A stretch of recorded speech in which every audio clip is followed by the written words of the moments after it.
mana manajemen zakat dapat didefinisikan sebagai proses pencapaian tujuan lembaga zakat dengan atau melalui orang lain, melalui perencanaan, pengorganisasian, pengarahan dan pengadilan sumber daya organisasi yang efektif dan efisien.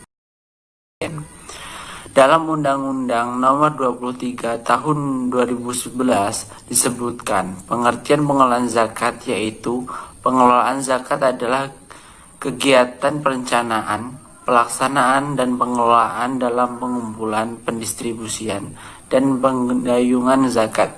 Undang-undang pengelolaan zakat sebelumnya yaitu Undang-Undang Nomor 38 Tahun 1999 mendefinisikan pengelolaan zakat sebagai kegiatan perencanaan, pelaksanaan dan pengawasan terhadap pengumpulan dan pendistribusian serta pendayungan zakat. Selain dari pengertian zakat, ada perbedaan definisi pengelolaan zakat, antara lain Undang-Undang 23 Tahun 2011 dengan Undang-Undang 38 Tahun 1999. Dalam Undang-Undang 23 Tahun 2011 tidak disebutkan fungsi pengawasan, sebaliknya dalam Undang-Undang 38 atau Tahun 1999 tidak mendapatkan fungsi koordinasi. Fungsi pengawasan dan koordinasi merupakan hal yang penting dalam pengelolaan. Pakar manajemen seperti Stoner dan Draft menyebutkan fungsi pengawasan dalam manajemen hingga aspek pengawasan harusnya juga disebutkan dalam pengelolaan zakat.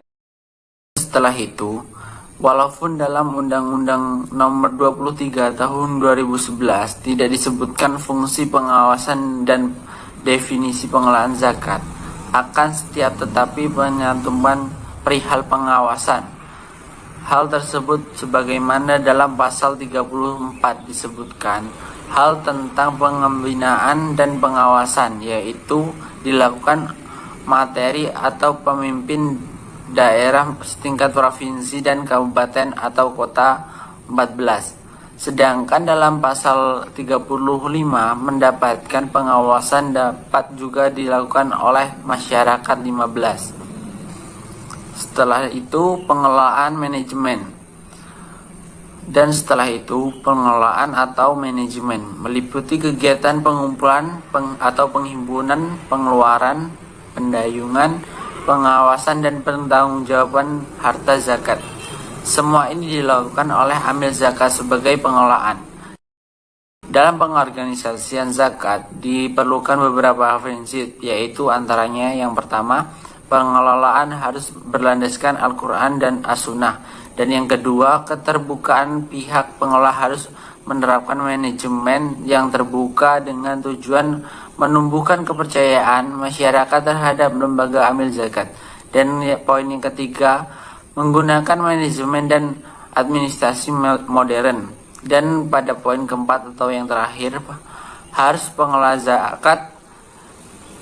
mengelola zakat dengan sebaik-baiknya. Dan setelah pada materi yang telah saya jelaskan sebelumnya, ada pula tujuan zakat, di mana yang pertama mengangkat harkat martabat fakir miskin serta membantu mendorong keluar dari kemiskinan. Dan yang kedua, membantu problem solving yang dihadapi oleh para mustahik zakat. Dan yang ketiga, menjadi penyambung antara orang kaya dan miskin dalam suatu masyarakat. Dan yang keempat, meningkatkan syiar Islam.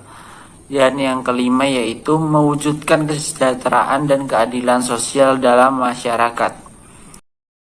Dan setelah itu, kewenangan dalam pengelolaan zakat bervariasi di berbagai dunia. Ada yang dikelola oleh negara, organisasi masyarakat, atau bahkan keduanya mempunyai peran di dalamnya. Awal pengelolaan zakat di Indonesia dikelola oleh organisasi keagamaan masyarakat dan takmir masjid, dengan sebuah lembaga yang dikenal lembaga amil zakat atau LADZ. Kemudian muncullah Badan Amil Zakat atau BADZ. yang dikelola oleh lembaga semi pemerintah pada tahun 1970-an di Jakarta.